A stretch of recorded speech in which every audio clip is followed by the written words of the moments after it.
The great Ed Schultz is actually going to be back here, joining us here a little later on this hour, because, as you heard him describe, his show has landed a really big scoop that is going to be airing tomorrow night. I want to get a chance to talk to Ed a little bit about what they've got. It's coming up a little later on tonight. I'm very much looking forward to that. But overall, there's lots going on in the news today. The president meeting today with the Sultan of Brunei. The president and the vice president also today meeting with the new defense secretary, Chuck Hagel, who has just returned from his trip to the war zone in Afghanistan. That trip marked by 2 U.S. soldiers killed in what appears to have been an insider attack by Afghan personnel. Also, we learned today that a helicopter crash in southern Afghanistan killed 5 U.S. service members, although there's no word of enemy involvement in that crash, at least that we know of. The House Republicans today unveiled their big budget ideas. We will have more on that coming up this hour. The Senate today acted on a bunch of gun reform measures. We'll have more on that coming up as well. Of course, every day now we await news of who will be the next pope. All eyes on the NBC News live cam today of the Sistine Chapel chimney, watching for white smoke. The Texas legislature today made a move toward naming a stretch of freeway in Dallas after George W. Bush. That one I'm just going to note without comment. And today we came to the end of yet another pointless marathon involving the nomination of a judge. This one might be a record. Republicans in the U.S. Senate stalled this guy's nomination for 484 days, and then they all voted for him unanimously, 91-0. So why the 484-day wait? Why not? Because they can. So there's lots going on in the world, and lots for us to get to this hour. But we begin tonight with this. This is a piece of legislation introduced by John F. Kennedy when John F. Kennedy was a senator from Massachusetts. We remember JFK now as a remarkably young president, right? A fresh face, an outsider, defeating the old establishment guy, the vice president, Richard Nixon. But John F. Kennedy was not new to Washington when he won the White House. He had been a congressman, first elected in 1946, then a senator, elected first in 1952 and re-elected in 1958. And while he was a senator, in that year that he was running for re-election in 1958, John F. Kennedy introduced this legislation. It was a bill to ban the importing into the United States of guns or ammunition that were originally manufactured for military purposes. So we're talking about foreign weapons made for foreign militaries being sold to civilians here in the United States. Now, the most popular weapon like that at the time looked like this. It's an Italian rifle called a Carcano, or it's sometimes called a Mannlicher Carcano. This was the most popular foreign firearm, originally manufactured for military purposes, that was sold in the United States at the time that John F. Kennedy introduced a bill that would have banned the sale of this gun. If you want to get a better look at this gun, here's another view.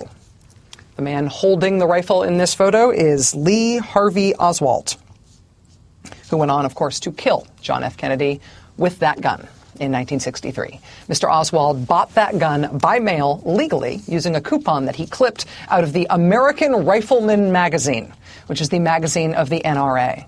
Lee Harvey Oswald was able to buy that gun that he used to kill the president because the bill that JFK introduced that would have banned the sale of that gun was defeated by the NRA. Oswald bought the gun in March 1963. He killed President Kennedy with it in November of that year. This year marks 50 years since the assassination of John F. Kennedy. In the aftermath of his assassination, there was a great impetus to reform the laws around guns in this country. Gallup polling after the president's death in 1963 showed that more than 80% of the country wanted Congress to enact the strictest gun restrictions possible. But nothing happened.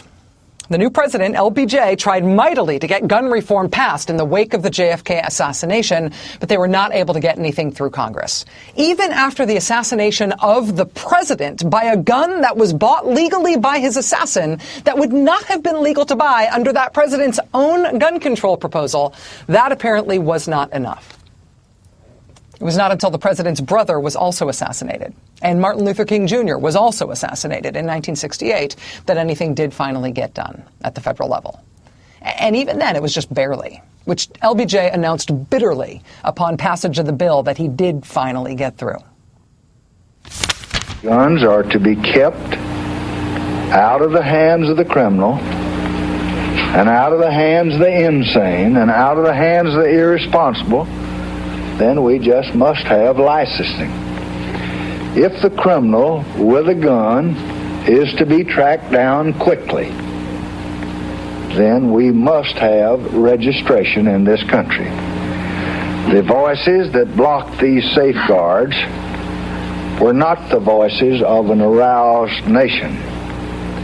They were the voices of a powerful lobby, a gun lobby, that has prevailed for the moment in an election year. We have been through a great deal of anguish these last few months and these last few years. Too much anguish to forget so quickly. So now we must complete the task which this long-needed legislation begins. We have come a long way. We have made much progress, but not near enough. That was LBJ speaking in 1968. It is our successive national traumas in gun violence that have brought about gun reform when we have been able to get it. And even then, it has been really hard. JFK's assassination itself did not bring about gun reform. The Martin Luther King and Bobby Kennedy assassinations in 1968 did eventually drive some reform that year, years later. That's how we got serial numbers on guns, for example, what they were able to do in 1968, but they weren't able to do anything after what happened in 63. When we got background checks instituted, that bill that did that was named after James Brady, who, of course, was press secretary to Ronald Reagan. Mr. Brady himself was almost killed in the Reagan assassination attempt. The Associated Press reported this week that after presidential candidate George Wallace was shot 5 times, paralyzed and nearly killed in an assassination attempt in 1972, the AP reports this week that then-President Richard Nixon can be heard on the Oval Office tapes after the Wallace assassination attempt musing about how handguns should be restricted in this country, although Nixon never really did anything about it. It is national trauma that makes us act. National trauma with gun violence that makes us act on this as public policy. But not every national trauma with gun violence results in action. Some of them don't, even when they're really big traumas.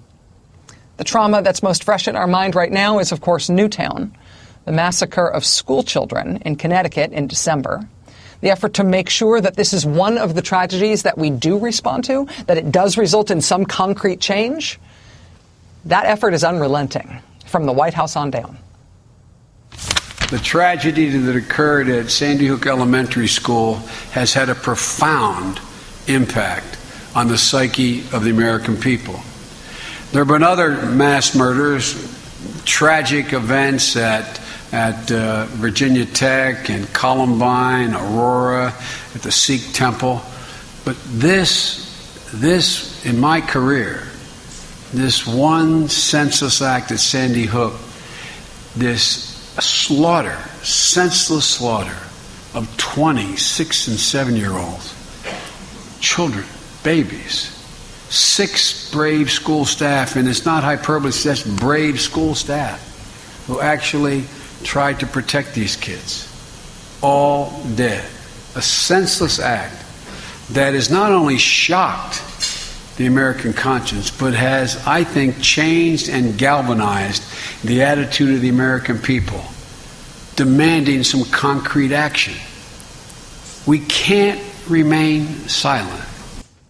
Vice President Joe Biden speaking today at the National League of Cities. Also today, the Democratic frontrunner for the open Senate seat in Massachusetts, Ed Markey. Today, he started running this ad saying effectively, you should put me in the Senate, and if you do, I will make it my mission in the Senate to make sure we respond to Newtown with actions and not just words. Yesterday, this ad ran in the Des Moines Register in Iowa. This is actually a 2-page newspaper ad. It covers 2 full pages of newsprint. It's a letter from the clergy of Newtown, Connecticut, the religious leaders of that town, to Senator Chuck Grassley of Iowa, asking him to support gun reform. All the other signatures that are all over the ad, all of the fine print there, are all clergy and faith leaders from all across the country. Today also, 26 cyclists, one for every victim in Newtown, arrived in Washington at the end of a 400-mile ride to ask for a concrete reaction and not just words in response to Newtown. They were joined on the final leg of their trip by members of the Virginia Tech cycling team, for reasons that you can understand. Two of the riders today are the parents of of kids from Sandy Hook Elementary School. The political pressure against gun reform is always there. It's always there. Everything you look at in this country that's ever happened on gun reform, you can always see the political pressure there on the other side. It always looks like it does now. But it is being met this time by a political force for gun reform that appears to be definitely equal, if not greater, both in magnitude and intensity and in commitment. And that organized political pressure is buoyed by the fact that the gun reform side has the country on their side. The Washington Post poll today on gun policy. Did you see this? The Washington Post poll today asked Americans if they support universal background checks for anybody who wants to buy a gun. The NRA opposes that, right? But what proportion of the American public wants universal background checks for anybody who buys a gun? The proportion is 91%. 90-freaking-1%. 91. For comparison's sake, let me just note that if you ask the American people, do you support capitalism? The answer is 68% yes. If you ask the American people, do you like Italian food? The answer is 85% yes. If you ask the American people, is it important to take a vacation? 61% say yes. Universal background checks, it's at 91. They're more popular than capitalism, Italian food, and vacations. Universal background checks have 91% support when nothing has 91% support. When the Senate Judiciary Committee today moved a universal background checks bill, they moved it through committee to send it to a floor vote in the Senate later this week. Do you want to know how many Republicans voted for universal background checks on the committee? 0.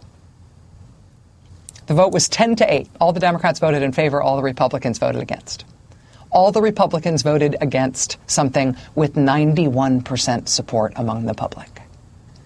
Tell me how this ends for the Republican Party. Joining us now is the Congresswoman who represents Newtown. She's Elizabeth Esty, Democrat of Connecticut. Congresswoman Esty, thank you very much for being here. It's nice to have you here. It's great to be here. I know today that you were part of, or I know that you saw the bike riders leave on their Newtown journey to Washington, and then you were there today in Washington when they arrived. What do you see as the political impact, the political importance of that kind of personal commitment you're seeing by people who care about this issue? Well, it's tremendous. And I think what you have mentioned is it is going to take the country being galvanized and the courage that these folks are showing, that these parents who lost loved ones, who lost their friends and neighbors, are showing not anger, not retribution, but commitment for real common sense gun laws. And that is just what the country wants. You just said it. 91% of the public, which I wonder if that is related to the about 90% of the public who think the Congress is doing a lousy job. And it is time for us to step up. When you look back at the kinds of events that have galvanized real change in this country, I was fascinated to look back and see how hard people tried to pass some sort of gun reform after the assassination of the president in 1963, when John F. Kennedy was killed by a gun that would have been illegal under his own gun control measure that was opposed by the NRA and did not pass in Congress. It was amazing to me that they were not able to get anything passed then. It took 5 years more and more assassinations until they were able to pass something in 1968 with a lot of Democrats in Congress. You look back at the history of these galvanizing events, do you see any rhyme or reason in when we get change and when we don't? Is there something magic that unlocks the possibility of change? I think children do. I really think children do, and I think this is the sort of galvanizing event that we saw with the Birmingham bombings. Americans care deeply about their children. And when we see this massacre of the innocents that we saw on December 14th, when we saw it in this country with children at Sunday school being blown up in Birmingham while worshiping, that galvanized this country to take on real change. And I think we are at that moment right now. We adore our children. They are our future, and we need to do better. And this is our wake-up call. It must be our wake-up call. You represent Newtown. This week marks 3 months since the attacks at Sandy Hook Elementary School. When you were elected to Congress, you cannot have known that this was going to be the defining or at least dominating event of your time in Congress and of this time in your state, and in some ways this time in the country. What do you feel like you need to do to be the most effective advocate that you can be for the people of your town, given this sort of singular position you've got as their representative after this tragedy? Well, I respond as a mother of 3 children who cares passionately about our future and about every child in this country. And when I am thinking about what I need to do in Congress, I think about what I would want someone to do for me if I were in this horrific position of these parents who have suffered the most unimaginable loss. I've gotten to know these families very well, and every day they are in my thoughts and in my prayers, and every day I realize they're getting up to a much harder task of going forward with their day, caring for other children. And if they can do that, then I can get down on the floor of the House. I can go buttonhole senators. I can make phone calls and be a voice for them for, again, something common sense and simple. Common sense reforms that respect the Second Amendment and have our community safer. It's just not that complicated. Congresswoman Elizabeth Esty, Democrat of Connecticut, including Newtown, Connecticut in your district. Ma'am, thank you very much for your time tonight. It's nice to have you here. Thank you so much. Thank you. All right. 91% public support for universal background checks, 0 Republican votes for it. That ratio cannot stand. It just politically is unsustainable. I don't care whether you agree with the 91% or you're with the 9%. Politically, that's not sustainable. All right. Gun regulation is not the only subject where the public and certain elected leaders are on completely different planets. We've got another one of those ahead. Stick with us. Friends, Romans, countrymen, lend me your ears. We do not give up. Expect surprises. Subscribe.